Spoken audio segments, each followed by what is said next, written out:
सुवर्ण जे मेल आहेत त्यांना खुराक न देण्याचं कारण म्हणजे कसं आहे माहिती का, ते फक्त गवतावरच एवढे रगील असतात का आणि रागिष्टता खूपच असतात।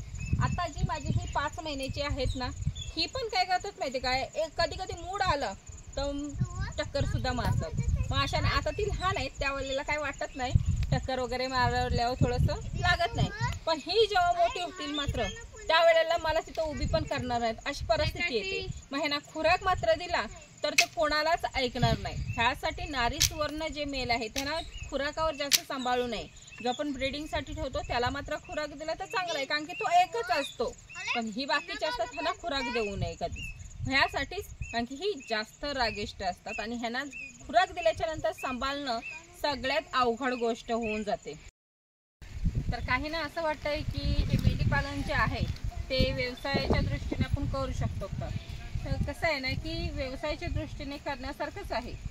जे पहिले म्हणजे पूर्वीपासून जे मेंढपाला वगैरे आहेत, मेंढीपालन वगैरे करतात, त्यांचा हा व्यवसाय म्हणूनच हा करतात, ते पार्ट टाइम जॉब वगैरे सारखं असं करत नाही। कसं आहे की आपण काही लोक आहेत जी शेडवर आता बंदिस्त वगैरे सांभाळतो, ते कसं आहे शेड व बंदिस्त असली तर आपण शेती भातीकडे वगैरे बघतो, पण त्यांचा तसा नाही, त्यांचा मुख्य व्यवसाय म्हणजे मेंढीपालन आहे आणि त्यांचा प्रत्येक टायमाला म्हणजे फक्त फोकस जो आहे तो सर्व मेंढीपालनाकडेच असतो।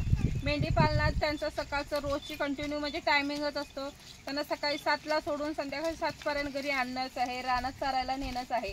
आपलं तसं नसतं, आपण मेंढीपालन जेव्हा करतो त्यावेळेला शेड व बंदिस्त ठेवतो, समजा आपण चारा वगैरे स्टोर वगैरे करतो, पण बाहेर वगैरे जायचं असलं तर आपण मेंढ्या वगैरे आता माझ्यासारखी बघा थोडं म्हणजे सोडते कधीतरी, जसं आपल्याला टाईम वगैरे असतं त्यावेळेला मेंढ्या वगैरे आम्ही मोकळ्या पाळी वगैरे करायला सोडतो, पण जेव्हा आपल्याला टायमिंग नसतं त्यावेळेला शेड व बंदिस्त असतं। तसं त्यांचं नाही आहे, मेंढपाळ जे आहे त्यांचं तसं नाही, त्यांचं कंटिन्यू म्हणजे आता समजा जर मेंढीपालन आज एखादं सुरुवात केली तर आज घरातला मेन माणूस जो मेंढीपालन करतोय तो जर बाहेर जायचा असेल तर त्याच्या बायकोने करावं, बायको नसली तर पोराने करावं, पण मेंढ्या हे सकाळी सोडणे आहे आणि संध्याकाळी पर्यंत चारणे आहे, हा त्यांचा कंटिन्यू जो आहे रुटीन तो चालूच असतो। पण हा जो मेंढीपालन व्यवसाय आहे हा काही लोक कसं करतात की आता शेती वगैरे बघत शेती थोडीफार करणार आणि मेंढ्या थोडेफार सांभाळणार, मग असा जो व्यवसाय करतात त्यांचा म्हणजे कसं आहे आपला एक जोड व्यवसाय असतो तसा आहे, पण जे मेंढपाळ वगैरे आहेत त्यांचा मुख्य व्यवसाय म्हणजे मेंढीपालन आहे। मग हा व्यवसाय सगळ्यात चांगला आहे आणि जेव्हा आपण म्हणजे त्यांच्याकडे कसं आहे माहिती आहे का, एक प्रॉपर्टी आपण आता समजा बापाची प्रॉपर्टी लेकाला येते, लेकाची प्रॉपर्टी जर कोण नसलं तर दुसरे आपल्या ह्यानं जातात, अशी प्रॉपर्टी कशी ट्रान्सफर होत राहते त्याच्यावर, तसा ही जी मेंढी वगैरे आहेत हा त्यांची एक प्रॉपर्टीच आहे। बापान सांभाळले मग लेकान सांभाळायचं, लेकान सांभाळले मग त्याच्या दुसऱ्या पोरं होतील ते सांभाळायचं, असा प्रॉपर्टी त्यांच्याकडे ही त्यांची प्रॉपर्टीच आहे आणि हा त्यांचा सगळ्यात म्हणजे मुख्य व्यवसाय। आणि मेंढीपालन जो आपण व्यवसाय करतो तो चांगला आहे खरं तर, आपला असं जॉब वगैरे करतोय त्याच्यापेक्षा आपले हे जे मेंढीपालन आहेत आपण मेंढीपालन वगैरे करतो तर चांगलं आहे। तसंच आता बघायला गेलं तर जतमध्ये एक बाजार आहे तिथे बघा कालचीच गोष्ट आहे, विक्री झालेल्या 5 मेंढ्या आहेत आणि 4 ते 5 महिन्याच्याच मेंढ्या आहेत, त्या मेंढ्यांची किंमत 19 लाख रुपये। मग विचार करा हा व्यवसाय कितपत म्हणजे चांगला आहे। हा व्यवसाय जेव्हा म्हणजे माणसं सुरुवात करतायत, माळग्यालच्या त्या मेंढ्या आहेत त्यांची 19 लाख रुपये किंमत आहे।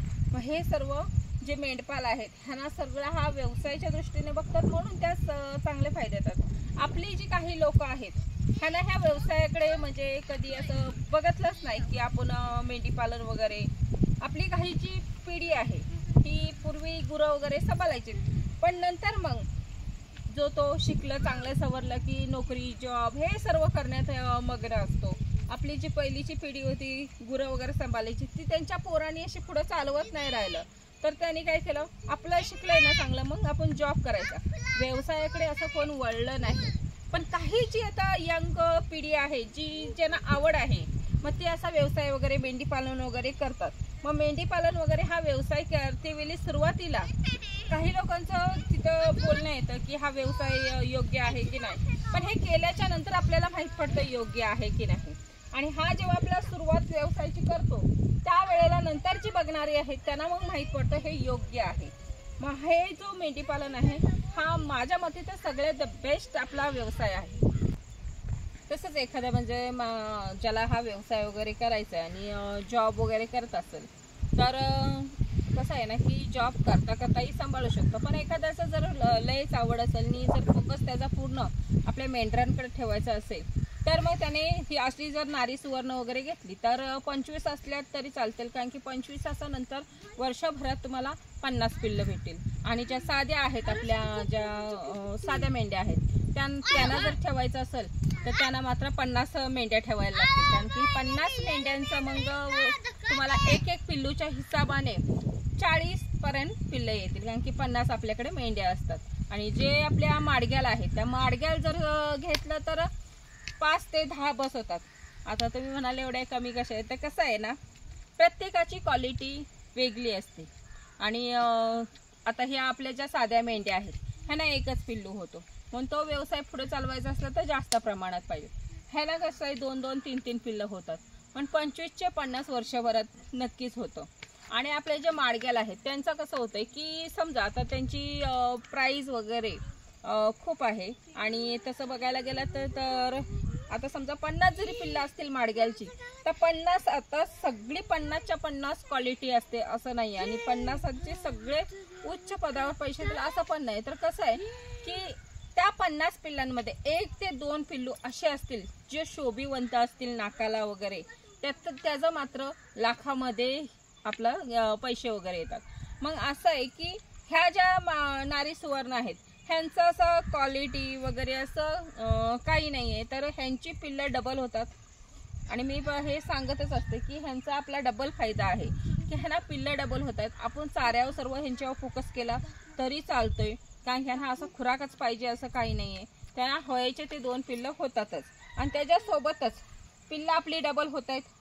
आणि आपला व्यवसाय वाढतोय. आणि व्यवसाय वाढतोय त्या दृष्टीने बघायला गेलं तर ह्यांच्यावर असा खर्च नाही. आणि मार्केटला जरी कटिंग मार्केटला जरी विकायचं बोललात तरी आपल्याला 8-10 हजारापर्यंत आपला प्रत्येक मेंढी असू दे मेल असू दे जे काय आहे ते जातच असतो. मग क्वालिटीच करायची अशी काहीही गरज नाही. आणि काही लोकांकडे मात्र असं आहे की सगळं म्हणजे प्रत्येकाची परिस्थिती वेगळी असते आर्थिक.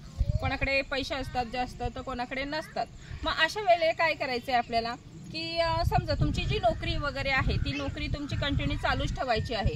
आणि त्या नोकरीसोबतच तुम्हाला ह्यातली 4-5 जरी ठेवलात तरी मग मात्र कसं आहे की असते हे मेंढ्यांकडे लक्ष देत आपला जॉब चालू असतो.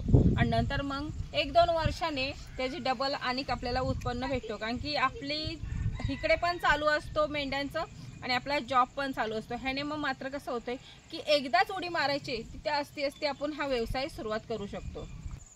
आता हे बघू शकता हा जो मेल आहे हा 5 महिन्याचा आहे नारी सुवर्ण. तसंच ह्याचा जो काही लोक बोलतात की जुल्याची राहत नाही. हा बघा हा एक आहे हे 2 जुल्याचे आहेत. आणि ह्यांची हाईट वगैरे बघू शकता 80 कपे. आणि ही 5च महिन्याची आहेत जास्त नाहीत. आणि तसंच बोललात तर ह्या काही माझ्याकडे छोट्या लहान मेंढ्या सुद्धा आहेत त्या पण जुळ्याच्याच आहेत. जुळ्याची मेंढरं जगत नाहीत असं नाही आहे तर जुळ्याची पण जगतात. आणि त्यांची हाईट वजन वगैरे. आणि ही गवतावर येतात खुराक नाही आहे. ह्यांना लहानपणी मी थोडंसं चॉकलेट म्हणून खुराक देत होती. पण कसं आहे ना तेवढंच जसं चारा वगैरे खायला लागलीत आमची त्याचा खुराक वगैरे बंद केलेला आहे.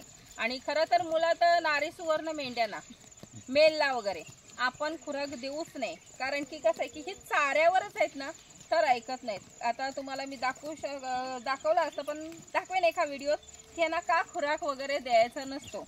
आणि जो आपण ब्रीडिंगसाठी उत्पन्नासाठी जो मेल वगैरे ठेवतो त्याला खुराक वगैरे दिला तर चांगलंच आहे.